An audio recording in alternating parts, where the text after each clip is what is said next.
Hello YouTube, what is going on? Your boy Jeffrey back with a video, and in this one I want to talk about why I decided to leave the University of California, Santa Barbara, and then come back. I'm back from the dead, and I'm back. Mud, it's Jeffrey, I just landed. Man, it's not romantic. Okay guys, so getting right into the video, a couple reasons why. I think I'm gonna actually go on to make a few videos talking about college and other stuff, because you know, people want to hear it. It's useful information based on my personal experience that I believe that other people could benefit from, and you know, just sharing what's going on. So yeah, freshman year I was there. I didn't do too bad academically wise, but I definitely didn't make all the right moves to be getting the most out of it. Like, I didn't go to office hours very much, which I do recommend if you are having trouble or you want to just take advantage of learning more and talking to professors. Yeah, I didn't do that too much. I got like a 2.8.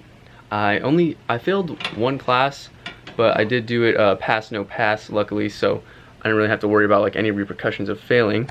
I'm a comm major at UCSB, so I'll be working towards that. I have 2 more prereqs in order to get into the major, so hopefully I can lock that down. But yeah, so let's get into why I left. Freshman year, it was really bad timing for me. My dad had just passed away within the last year, during freshman year, within that last year, so that was a really hard transition. And then just like leaving my family behind, I felt like I was just like leaving them out to dry. Although that's not really how it was, I just kind of felt like that, and I felt like I was just leaving them, you know, and I wanted to be there for them. And then additionally, freshman year, things that made my experience worse. One of my roommates was just trash, and like I let that get to me, and like he's just like a really depressing sack. And you guys, here's a little message of advice.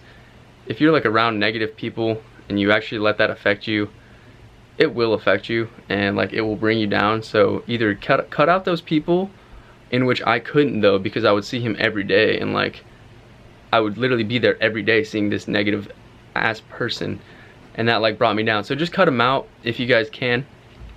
If you can't, then just distance yourself. And that's another thing that I blame myself for. I didn't distance myself enough. I was trying to, you know, befriend the person and make the person better, which was really just a lost cause because their mindset was already such a low point.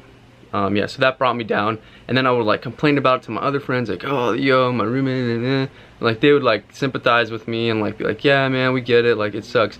But like I really just made way too big of a deal out of it and let it honestly affect me. So if that happens to you and you get like an unfavorable roommate, just don't let it affect you. Just move on, just distance yourself, and be the best version of yourself, and don't worry about what they're doing, and don't try to help them too much, because you don't need to. It's not your life. You don't have to do that. So yeah, we talked about the roommate, the family situation, what else? At the time, I still have this belief to some extent, but I'm just kind of reshaping my mindset in a way to benefit myself from college. So now my mindset is more like I'm going to abuse all the opportunities I get from it, as opposed to freshman year I was like, oh, like I was more of like, I was just in a negative mindset overall, and like I was complaining about stuff that I should be complaining about. And instead of making proper use and like being grateful for the stuff that I did have, I would complain about the things that I didn't have.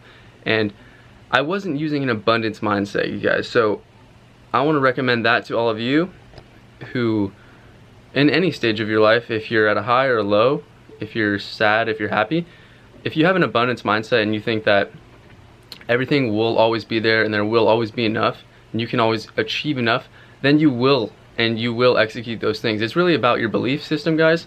And like I had the worst belief system freshman year. Like I was depressed, like I just didn't have a good belief system. So coming home sophomore year was really good for me, because I got to like build that belief system in like the way that like I knew I wanted, you know. Like I knew what I wanted, but I just wasn't doing it, and that was part of the problem.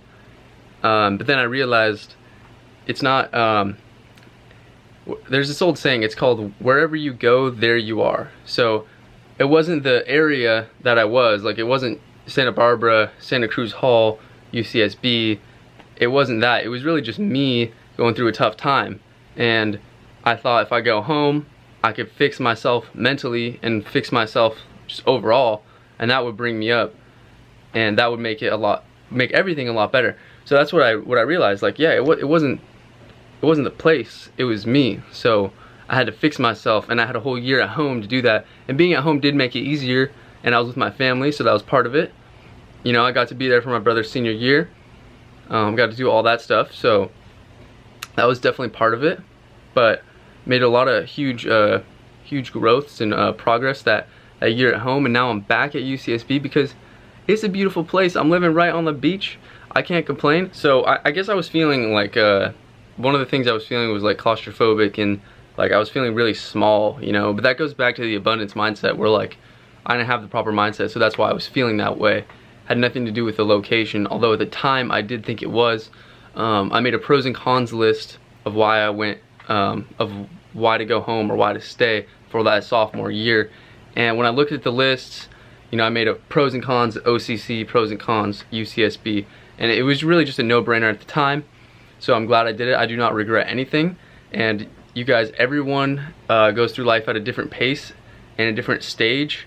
You could be 20, but you could be doing stuff that a 16-year-old would be doing, or you could be 20 doing stuff that a 45-year-old would be doing. You guys, everyone just goes at their own pace, so respect that. And don't forget, guys, get yours, and then you can put the team on. You know what I'm saying? You could look out for your fam, your friends, but always take care of yourself first, because if you're not in the right mental state, then you're just bringing you're not bringing your A game to the party. So why are you even showing up to the party? You know what I'm saying? You gotta pull up to the party with that A game, but you shouldn't even be pulling up, okay, if you haven't brought that to yourself. So guys, get it for yourself first. Put yourself on a higher standard. I hope this message found you well. I did only touch on a few of the points, but those were the main things. I hope this helps you in any way, maybe with your college process. And if there's anything that I can help you with or you want to talk about, leave me a comment, shoot me a message on Instagram. I got all my stuff down in the bio.